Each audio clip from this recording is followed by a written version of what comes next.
வயதான முதியவர்களுக்கான சீரீஸ் பார்த்துட்ருக்கோம். இன்றைக்கி 60 வயதுக்கு மேற்பட்ட நீங்கள் ஒரு கணவன் மனைவி.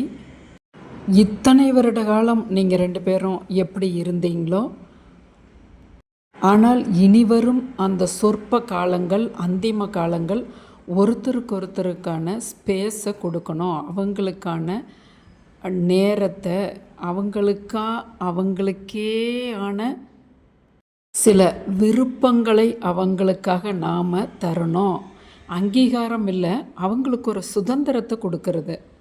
உங்கள் மனைவி எப்பயுமே அவங்களோட அக்கா தங்கைகளோட ஃபோன் பேசிக்கிட்டே இருக்காங்களா? இந்த வயதுலையும் பரவாயில்ல, அவங்க பேசிட்டு வந்துட்டு உங்களுக்கான விஷயத்தை கொஞ்சம் லேட்டாக கூட செய்து கொடுக்கட்டும்.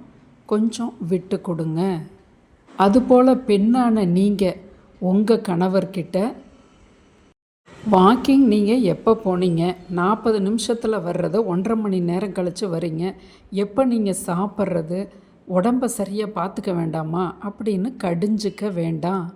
அவர் வேலைக்கு போகிற காலத்தில் இல்லை தொழில் நிமித்தமாக இருந்த காலத்தில் அவர் அதை மிஷின் போல் செஞ்சார். இப்போ அவருடைய ஏதோ ஒரு தோழரை பார்த்துட்டு வரலாம், இல்லை அந்த இடத்துல கொஞ்சம் பூங்காவில் வேடிக்கை பார்த்துட்டு வந்திருக்கலாம். கண்டிப்பாக அவருக்கு இப்போ கண்ணை கட்டாது, மயக்கம் வராது. ஏன்னா மனம் இப்போ ரிலாக்ஸாக இருக்கும்போது உடம்பும் அதுக்கு தகுந்தது போல் ஒத்துழைக்கும்.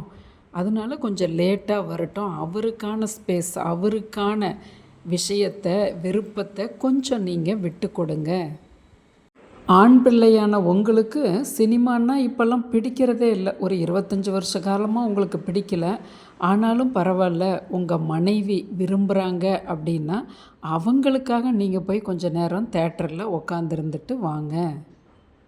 பெண்ணான நீங்கள் உங்கள் கணவர் உங்ககிட்ட சொல்கிறாரு, இது மாதிரி நம்ம அந்த மலைவாச ஸ்தலத்துக்கு ஒரு ஏற்காடு போயிட்டு வரணும்னு சொல்கிறாரு. பணம் கம்மியாக இருக்குது, இன்னும் சொற்ப காலத்துக்கு வேணும்னு இல்லை, நீங்கள் சின்ன வயசு போலையே இப்போவும் இப்படியெல்லாம் இருக்கீங்க.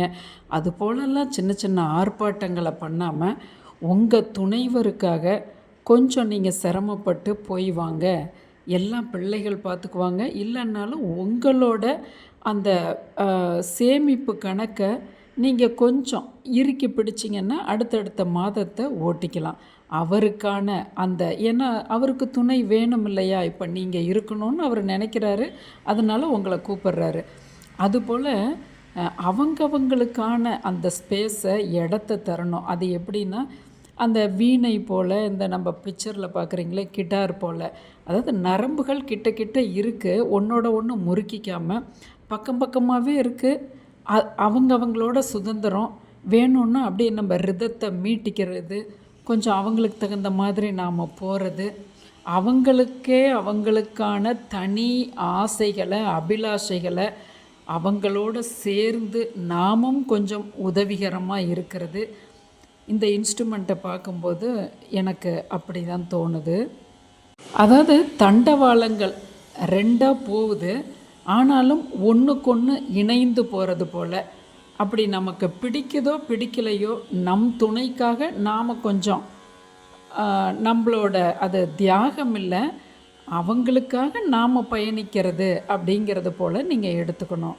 இந்த மனப்பான்மை நமக்கு துணையை கைப்பிடித்த காலத்திலருந்தே வரணும்.